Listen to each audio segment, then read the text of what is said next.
বলছেন আমরা রাজি হচ্ছি, কিন্তু রাজি হওয়ার পরে ভাই একটা জিনিস আমাদের ভিতরে নাই, সেটা হলো আমল। আমল নাই,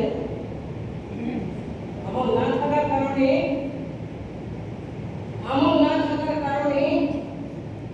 পরেশান উঠাইতে হবে। জি হ্যাঁ, দুনিয়াতে